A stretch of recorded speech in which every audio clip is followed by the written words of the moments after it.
En Chile, la presidenta Michelle Bachelet, que además ganó las elecciones con casi el 70% de los votos, el respaldo más amplio desde cuando volviera la democracia a ese país a finales de los años 80, pues ha anunciado que piensa presentar un proyecto de ley para que se despenalice el aborto en 3 casos: cuando hay riesgo para la vida de la madre, cuando hay violación y cuando hay inviolabilidad del feto. Chile, junto con El Salvador y Nicaragua, conforma el grupo de los únicos países latinoamericanos donde está prohibido el aborto en todos los casos.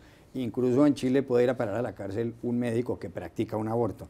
La señora Bachelet ha dicho, sin embargo, esta mujer socialista que ya había sido presidenta, que lo que pasa es que hay 4 o 5 muertes al mes en Chile por abortos mal practicados. Incluso ha habido escándalos con menores de edad a los que han debido practicárseles abortos, y esta legislación pues complica las cosas. ¿Será que es una buena medida esta de la señora Bachelet?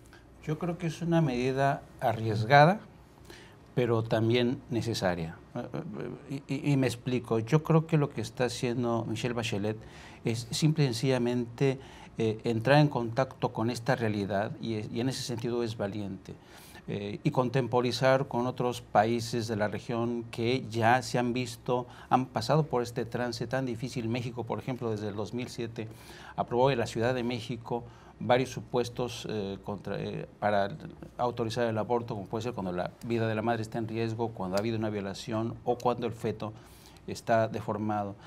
Ha sido, y en el caso de México, un país muy conservador, guadalupano, fue una lucha cuesta arriba, terrible, tremenda. De hecho, hoy todavía hay varios estados de la República Mexicana que se oponen. Es decir, en toda América Latina siempre ha habido estas fuerzas vivas del conservadurismo y la Iglesia que se han sumado contra esta medida que desafortunadamente es necesaria, porque, como bien dices, y hay estadísticas de la ONU que lo demuestran, de la Organización Mundial de la Salud, de que el tema de la muerte por abortos mal practicados se ha convertido en una epidemia.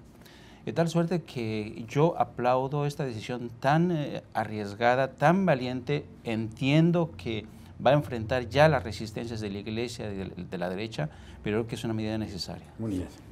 Me parece que Michelle Bachelet tenía una deuda como mujer y como médico. Ella es médico pediatra, y también con sus votantes, con quien hizo una coalición, que son los votantes de la izquierda chilena.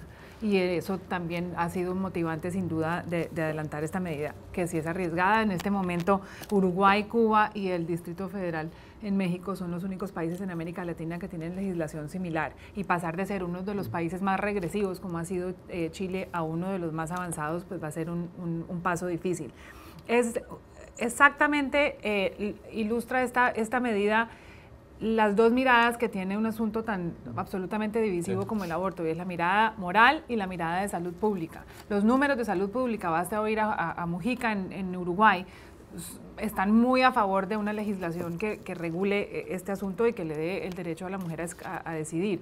Sin embargo, es un tema donde no hay una evolución ideológica. En Estados Unidos es legal el aborto desde principios de los 70, y sin embargo hoy la población está dividida miti-miti. Están 47% a favor del derecho de la mujer a decidir y 46% en contra. Entonces es muy posible que este anuncio de Bachelet sea solo el principio de una gran batalla en donde se enfrentan lo moral con la salud pública. Doctor Yamis.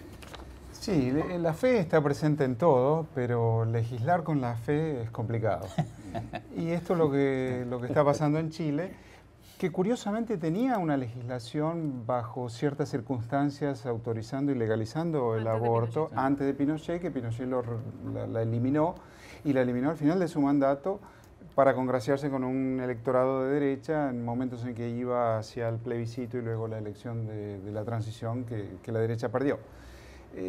Bachelet se está haciendo cargo de la realidad, entonces, de un problema de salud pública, que es que el aborto existe, y que existe en un porcentaje bastante más alto que lo que imaginamos, y que además tiene un componente de clase que tiende a perpetuar la desigualdad. Las mujeres con recursos lo hacen en condiciones médicas apropiadas, y las mujeres sin recursos no, y pagan con su vida. Es curioso que Argentina no tenga una legislación similar, siendo presidenta mujer y de un país supuestamente gobernado por socialistas. Eso está en debate en este momento en la Argentina también, que también es un país católico, que también es un país donde la iglesia Y tiene Bolivia, ni influencia, Ecuador. y que tiene un país que el Papa es argentino, pero se debate, porque esa es la realidad. Entonces yo creo que si no separamos la fe de la legislación, es complicado. Y si no nos despojamos de la hipocresía de que esta es una realidad que sabemos existe y existe hace mucho tiempo en toda América Latina, entonces tampoco vamos a hacerle un servicio a la sociedad que vive en países democráticos, supuestamente.